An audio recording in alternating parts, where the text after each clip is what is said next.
In 1227, the Mongol Empire reached its terrifying peak, sweeping across 90 million square kilometers to swallow the Eurasian continent. This chart shows the human impact. The Mongol machine subjugated 16% of the global population. To understand how this scale was possible, we have to look back to a frozen morning in 1162, at the birth of a boy named Temujin. When the infant opened his right hand, witnesses saw a dark crimson black clot resting in his palm. Nomadic tradition viewed this as a divine omen. It signaled a life of extreme stakes. The boy would either grow to save their world or destroy it. The descent toward destruction began at age 9, when a rival Tatar tribe poisoned Temujin's father, a local chieftain. Following the murder, his own tribe abandoned him. Temujin, his mother, and siblings were left to face the brutal winter without food or protection.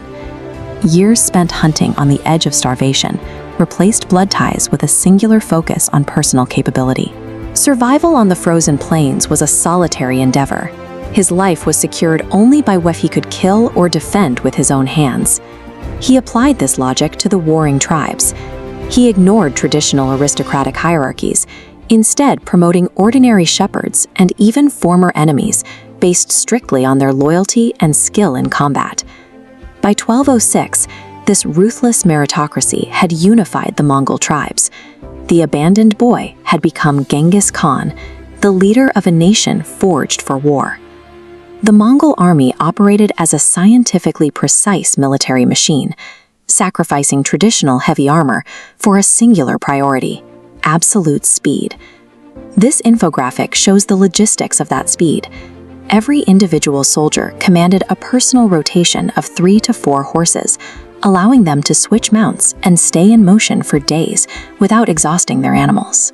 Mongol warriors practically lived in the saddle, training themselves to eat, drink, and sleep while their horses covered vast distances at a gallop. Their most lethal skill capitalized on this mobility. A Mongol rider could gallop at full speed away from an enemy, twist his upper body backward, and fire arrows with precise, deadly accuracy. They used this to execute the fake retreat. The Mongols would appear to flee in a panic, drawing overconfident enemies out of their defensive lines, before suddenly pivoting to slaughter the disorganized pursuers. These tactics transformed the battlefield into a zone of inescapable motion, where speed functioned as the ultimate weapon. While speed dominated the open plains, the Mongols eventually encountered the massive walled cities of China and Persia. To bypass these walls, they deployed a deep network of spies. These agents mapped out enemy vulnerabilities and internal politics long before the cavalry ever arrived at the gates. They solved the engineering challenges of siege warfare by capturing and integrating foreign talent. Captured Chinese engineers were forced to adapt their technology to Mongol needs.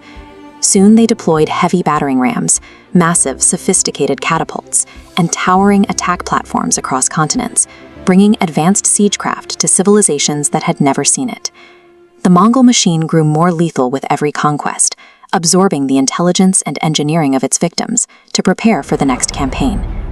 Genghis Khan realized the most efficient way to take a city was to break its will before the first arrow was fired.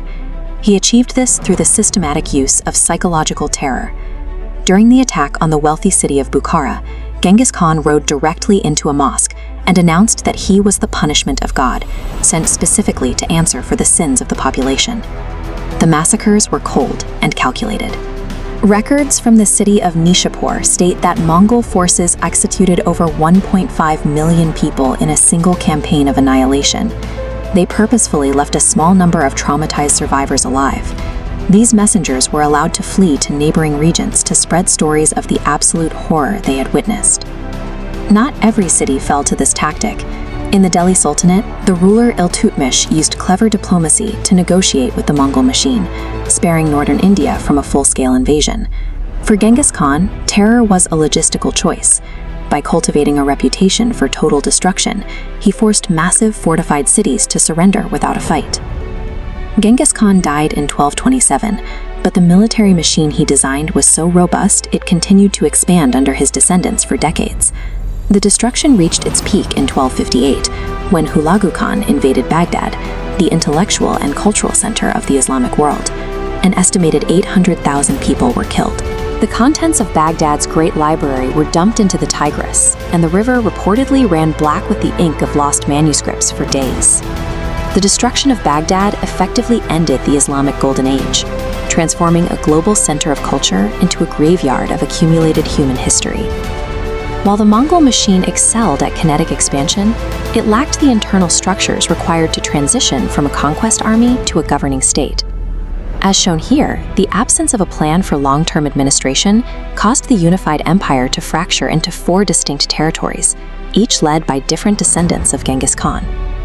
Resistance eventually caught up to the overstretched borders. In 1260, the Mamluk Sultanate handed the Mongols their first major defeat in open battle, while the rise of the Ming dynasty eventually pushed them out of China. The Mongol Empire successfully forced the world into a single network, opening trade routes that connected east and west. But its collapse proved that while a sword can build an empire, it takes justice and stability to maintain one.